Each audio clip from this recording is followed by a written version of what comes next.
Welcome to the launch of South of the Sun, Australian Fairy Tales for the 21st Century. I'm Louisa John-Krol in Bendigo, Australia, and we are on Djajawarong land.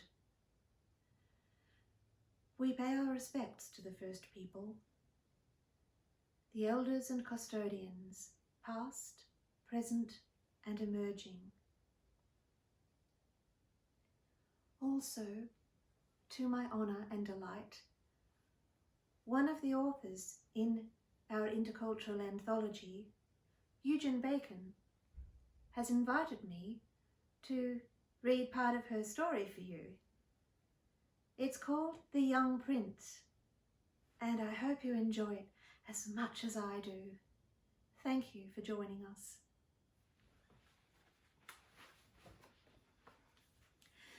The Young Prince by Eugen Bacon, read to you by Louisa John-Krol. Falada, Falada, where art thou hangest? Cried the young prince. He turned in bewilderment and looked at the orange-brown landscape. This was not how he imagined his search to be. Weeks, months even, and not a sight of a castle, let alone a princess. Just endless space. And yet another bushland tower. Falada, where art thou hangest? Cried a voice from the tower. Mate, aren't you a funny one? That load of rubbish is from the Goose Girl. And the galah who wrote it can sink some piss and get a life. Open the door, my princess dear. Open to thy true love here. I close my eyes 1 minute this arvo, as Sheila can't get some peace. 1 minute. Now you dipstick down there. Let down your hair, dear Rapunzel. It's Matilda. You're right, mate. You don't go round calling Matilda's Rapunzel. Do let that hair down. A magnificent strand, fine as spun gold, fell to the ground. One hair is of no use to me. I must have the whole head, cried the prince. Struth, you off your face. How many tinnies did you slurp? Use your head. Don't go pulling lines from the golden bird. I'm stoked you know the fairy tale like a bit. But it reads, 1 feather is of no use to me. I must have the whole bird. Don't jest, dear princess.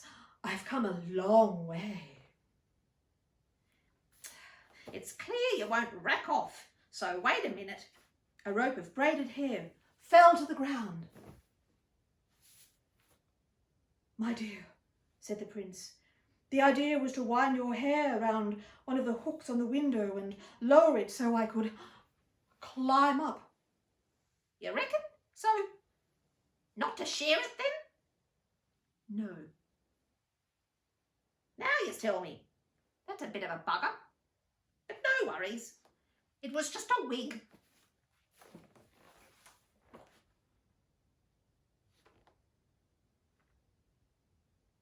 How about you hold out your hands? The prince followed her bidding. Plash! Something wet fell onto the prince's palms.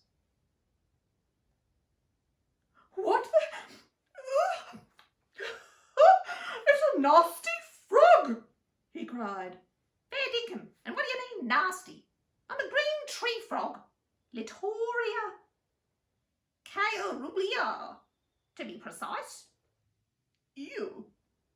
No drama. Seriously, just shush it and pash me, said the frog. The prince hesitated. I'm Devo, truly gutted. Stop piss-farting around, said the frog. You're a bit of a drongo. But it's hard yakka getting a prince around here. Just go with the flow. She closed her eyes and pushed out her lips. When nothing happened, An eyelid opened. Look here, you've got me hopes up now. At the core of our unique differences, we each have a deep desire to... The frog fell silent. I admire your hopefulness, said the prince. He closed his eyes, puckered his lips, and braced against the clammy green skin. No sprinkle of gold dust fell upon him. No spectacular girl decked out in a bejewelled cloak and plumes of feathers stood before his gaze. No princess murmured against his lips. You have broken a cruel charm. A spiteful fairy changed me into a frog. All he saw was... ... You have to buy the book to find out what he saw. Number, it's called South of the Sun. Australian fairy tales for the 21st century. Mwah.